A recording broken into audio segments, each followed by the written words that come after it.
Yo, what's the word, boys? Welcome back. So we're going to be given a hot take for every UFC champion. Let's start off with the flyweight champion, Alexandre Pantoja. A lot of you guys are not going to like this hot take, but it needs to be said. It needs to be said. I think Alexandre Pantoja is overrated, and I think he's quite beatable, and the blueprint is there for him to be beaten. Now, I know that might sound crazy because he's damn near lapped the entire division. He's beaten guys like Brandon Moreno, Brandon Royval, Steve Erceg, which I don't even really know if that was a win.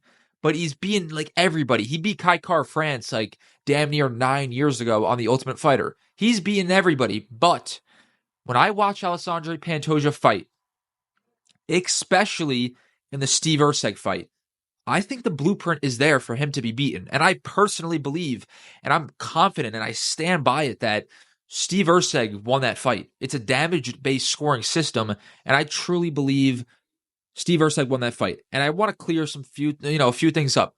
I don't want to discredit any of these guys. I don't want to hate on them. Just hot takes. Getting back to it, Steve Erceg landed the more damaging strikes. I know he got taken down a few times, but it's the damage-based scoring. Did we not see Alexandre Pantoja's face after the fight? Both guys walking out of the octagon, Steve Erceg probably feels like he won if there was no judges, if that makes sense. For me, to beat Alexandre Pantoja, you got to have amazing takedown defense, you got to have power, you got to be dangerous in the pocket. That's really it, because Steve Erceg pretty much beat him if he had takedown defense and didn't make a few mistakes in the fight. For example, I truly believe a Kai France beats Alexandre Pantoja.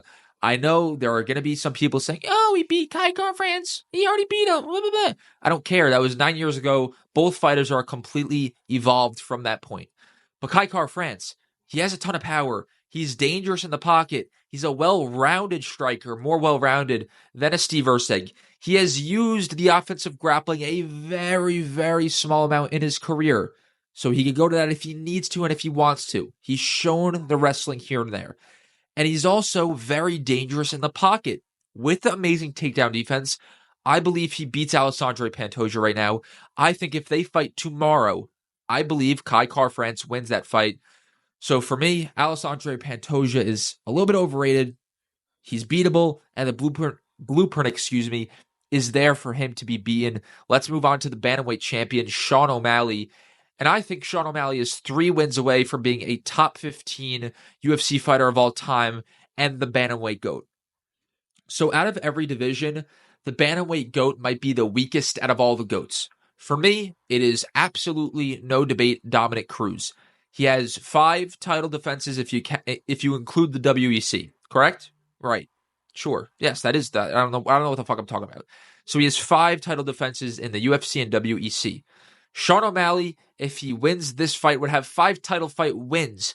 However, I believe the names on Sean O'Malley's resume, if he wins the next 3 fights, are much better than the wins that Dominick Cruz has. Now, I know he's beating guys like Demetrius Johnson, but Demetrius Johnson wasn't in his prime at all. And these guys are just amazing. If Sean O'Malley could get this shit done, he's a top 15 UFC fighter of all time and the bantamweight GOAT. His resume would be Petr Yan, Aljamain Sterling, Chito Vera, Amar Abdullah say he knocks him out, and Umar Nurmagomedov, and then whoever you really want to throw in there, maybe a Petr Yan rematch. Come on, guys. That resume is stacked. That means he would most likely knock out Merab, knock out Umar, which is crazy, and then beat Petr Yan in a 5-round rematch. Those names are too good, and if you guys know me, I like the names on the resume a lot more than title defenses and the amount of defenses you have. So for me, if Sean O'Malley can do all that, I think he's a top 15 UFC fighter of all time. And guys, I'm like 50 subscribers away from 1,000. Like the video, it actually helps out my channel a ton, and click that subscribe button. Next up, Ilia Topuria. I glaze him. I don't even give a fuck. I think he's the best featherweight we've ever seen. Not in terms of the GOAT list, but the most skilled featherweight we've ever seen, and I think he's going to show that eventually as his career goes on, as he gets older. I think he's going to knock out Max Holloway. That prediction video will come out eventually. I think stylistically, he's a nightmare, and we've never seen the combinations of skills and the combinations of, just combinations of skill And the skill set that Ilia Topuria possesses, we have not seen that in the featherweight division. You can look at Jose Aldo. Yeah, mean kickboxer, but the offensive grappling and wrestling was not really there. Topuria has a better grappling base, wrestling base. He's a better boxer. I think he's better than Jose Aldo. I know it might sound crazy, but I think this will come into fruition as he gets older. And then Volkanovski, you could argue Volkanovski. I'm not going to lie. You could argue Volkanovski, but as a pure boxer, I'm picking Topuria. Grappler, Topuria. Wrestler, Topuria. I think Volkanovski is just a better kickboxer. And that's not even because Topuria is a bad kickboxer. He just doesn't use his kicks. And when he does, they're actually damaging, like in the Volk fight. He actually damaged Volk's legs early into that fight, excuse me. So when you look at all the featherweights ever, Max Holloway, Jose Aldo, Alexander Volkanovski, I do not think we've seen the combinations of skill and the combination, not the combination. I don't know why the fuck I keep saying that. And just the skill set. I don't think we've seen the skill set ever in the featherweight division. I believe Ilia Topuria is the best featherweight we've ever seen. I think he knocks out Max Holloway. I think he beats everybody at featherweight. I don't even think it's really close to begin with. Next up, Islam Makhachev. This is going to be a hot take to some, not to all. I do believe Islam Makhachev is the best striker at lightweight. And I'm confident of it, actually. Outstruck Charles Oliveira. I think Islam's absolutely a better striker than Charles Oliveira. Dustin Poirier, was Islam Makhachev not outboxing Dustin Poirier in the pocket of their fight? And don't come hating on me in the comments. Rewatch the fight. Islam Makhachev was outboxing Dustin Poirier in the pocket, and he's absolutely a better kickboxer. If you want to look up, Justin Gaethje, Islam's way more technical. He's a better counter striker. His boxing's even better. Justin Gaethje just has a ton of power, and he lands strikes. Islam Makhachev is also the best defensive striker we've ever seen in UFC history, and the statistics back that up. Poirier is not the best defensive, striker. Definitely not Justin Gaethje. Who do you want to throw into this conversation? Fiziev? Nah, come on. And I'm counting Holloway as a featherweight. So I truly believe Islam Makhachev is the best striker in the lightweight division. Counter striking elite, defensive striking elite, boxing elite. He's just the man. Next up, in the welterweight division, Belal Muhammad. I think he's still severely underrated and a stylistic nightmare for a lot of guys in the division, and I might pick him to beat every welterweight. The only one I'm kind of worried about is Shavkat Rakhmonov. But Belal was so impressive against Leon, and stylistically he's a nightmare, as I said, because he's extremely defensively sound on the feet. He improved a ton in that. And if you watch the Leon fight, defensive striking was elite, but he also cuts down the range so well, and he doesn't hang around in boxing range. So it's either kickboxing or he's going for the takedown, and he enters the pocket and exits so smoothly. He almost has I don't want to say the same, but if you watch the Leon fight, Belal's striking defense kind of looked like Strickland's in a way, where he's kind of parrying a lot of punches, and it just worked for him. And his ability to cut down the range, not get hit there, and get into grappling range so quickly is very impressive. So I believe Belal is going to be a nightmare for everybody because he could pressure you for 5 straight rounds. Easy fucking peasy lemon squeezy. I don't know why I said that. Let's keep moving. Welterweight, or not the welterweight division. We just did that. Middleweight division. Dricus du Plessis. I'm going to get a lot of hate for this one.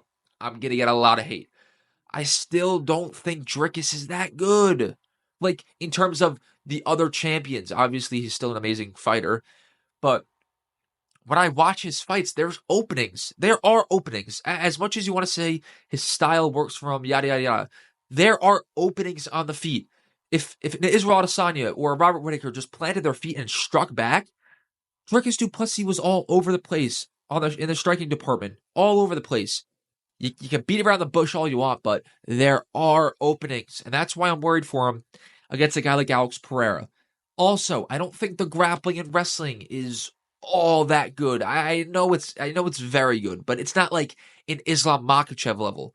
I think it's very good, but it's not something where Khabib can go to it at every moment and it can literally save him. I don't think that's the case. I really don't. So I know I'm going to get a lot of hate for that, but I still do not think Dricus du Plessis is that good of a champion. Let's move on to the light heavyweight division, and it's kind of also the heavyweight division.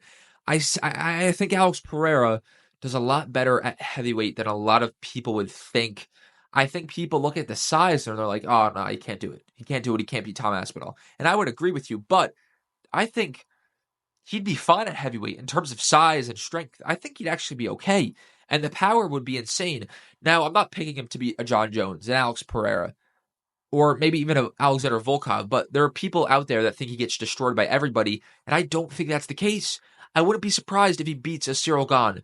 The only guys that I think actually beat him are Jones, Aspinall, um, and maybe Almeida, and maybe Volkov, but besides that, he could beat absolutely everybody. So I do think if Pereira is to go up, he could find success, and you never know. Tom Aspinall isn't the best defensive striker we've ever seen.